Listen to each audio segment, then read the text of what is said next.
Selamat pagi, Saudara Kompas TV. Kembali lagi hadir bersama saya Siti Tania dalam program Sapa Lampung di Kompas TV. Hari ini ada perbincangan yang cukup menarik sekali dan saya telah menghadirkan dua narasumber saya dari AJI Bandar Lampung. Ada Rudiansyah selaku Koordinator Bidang Advokasi AJI Bandar Lampung dan juga ada Direktur LBH Pers Lampung, Hanafi Sampurna. Terima kasih Bang Hanafi, Kak Rudi telah hadir di Kompas TV hari ini untuk kita akan berbicara semacam diskusi yang saat ini pemberitaan telah lagi hangat-hangatnya terkait dengan keputusan Presiden Joko Widodo yang memutuskan memberikan remisi hukuman bagi pembunuh atau otak dari dalam pembunuhan jurnalis di Bali begitu. Kita melihatnya ini juga sempat terjadi protes di berbagai daerah, salah satunya di Lampung juga. Kak Rudi, kemarin kita melihat bahwa dari Persatuan Organisasi Jurnalis dari AJI, kemudian juga IJTI dan beberapa pers mahasiswa juga bersatu di Tugu Adipura untuk melakukan sebuah proses atau protes ungkapan akan keputusan Presiden begitu. Kita akan ke Karudi terlebih dahulu. Kita melihatnya ini sebagai sebuah bahwa keputusan Presiden ini sebagai sebuah kemunduran atas kebebasan pers di Indonesia, seperti itu Kak Rudi? Ya, benar sekali Cindy.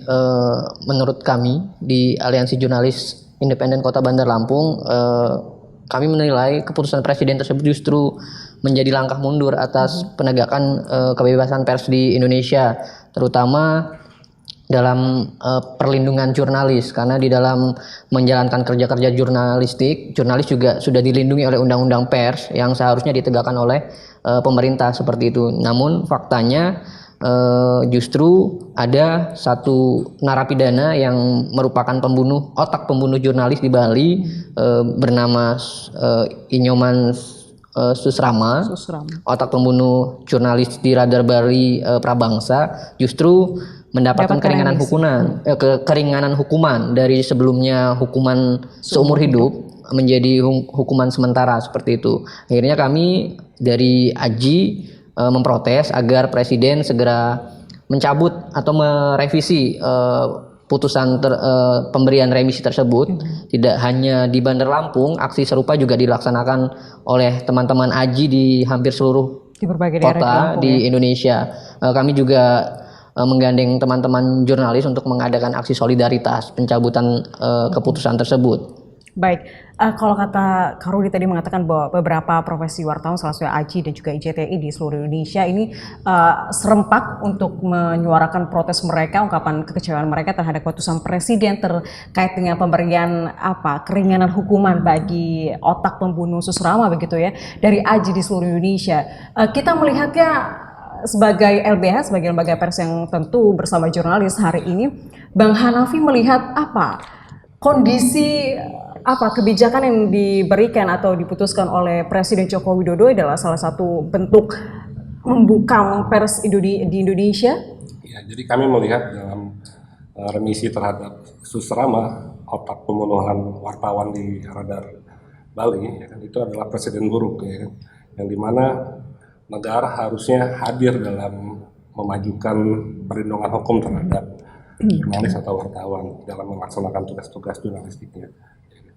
Nah, kami juga mengecam keras kenapa Presiden Joko Widodo tidak berhati-hati dalam memberikan remisi atau pengurangan masa hukuman terhadap Susrama dari seumur hidup menjadi 20 tahun penjara, ya kan? Di mana kasus Susrama ini juga bukan kasus kriminal biasa, dan kami melihat bahwa kasus pembunuhan terhadap wartawan di Bali adalah juga kasus pelanggaran HAM serius, karena kebebasan pers atau kemerdekaan pers juga merupakan bagian dari hak asasi manusia. Gitu.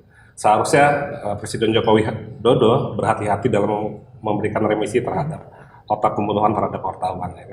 Setidak-tidaknya pemerintah dalam hal ini Kemenkumham ataupun Presiden juga meminta masukan dari Dewan Pers yang selaku lembaga yang diberikan amanat oleh Undang-Undang Pers untuk menjaga kemerdekaan pers di Indonesia.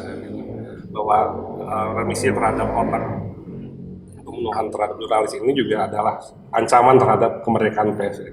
Di mana kedepannya pelaku-pelaku terhadap kekerasan terhadap wartawan itu juga bisa menjadi terulang kembali dan juga menjadi imunitas, ya, mempunyai imunitas yang seolah-olah nanti pelaku-pelaku terhadap yang melakukan kekerasan terhadap wartawan ini juga kebal dari hukum atau juga bisa mendapatkan hukuman seringan-ringannya. Itu yang sangat kami sayangkan. Oke. Walaupun dalam pengambilan keputusan ini Presiden juga pastinya tidak akan bekerja sendiri, akan ada prosedur lain begitu dengan berkonsultasi terlebih dahulu dengan MA begitu. Apakah memang pengambilan keputusan ini atas pure dengan kebijakan Presiden atau memang sudah disetujui dengan beberapa lembaga lain? Ya. Kalau dari LBHS, kalau setahu kami dari LBHS bahwa Kemenkumham, Kementerian Hukum dan HAM itu hanya menjalankan prosedur hukum, hanya menjalankan prosedur hukum terkait teknis pemberian remisi ya, pengurangan masa hukuman, tapi juga tidak melihat dalam konteks kemerdekaan pers di Indonesia, bahwa kemerdekaan pers adalah salah satu pilar keempat demokrasi yang sangat penting dalam kehidupan berbangsa dan bernegara di Indonesia, sehingga juga pemerintah dalam hal ini harusnya juga berhati-hati dalam memberikan remisi terhadap narapidana, terutama dalam konteks kasus-kasus terhadap kekerasan terhadap wartawan. Ya kan? Nah, Dewan Pers sampai saat ini juga seharusnya juga bersuara ya kan, terkait memang lembaga yang ditunjuk oleh Undang-Undang Pers untuk menjaga profesionalitas wartawan dan juga memajukan kebebasan pers di Indonesia. Gitu. Itu yang harusnya Presiden Joko Widodo tidak sembrono, dan juga Menteri Hukum dan HAM juga tidak berlindung atau tidak berdalih bahwa ini sesuai prosedur, tapi juga melihat konteksnya adalah dalam hal berdemokratisasi dan juga kemerdekaan pers di Indonesia. Apalagi yang diberikan keringan hukumnya adalah seorang otak pembunuh dari jurnalis ya. Oke, baik. Dan kita akan sambung lagi tapi setelah pariwara berikut ini, tetaplah di Sapa Lampung.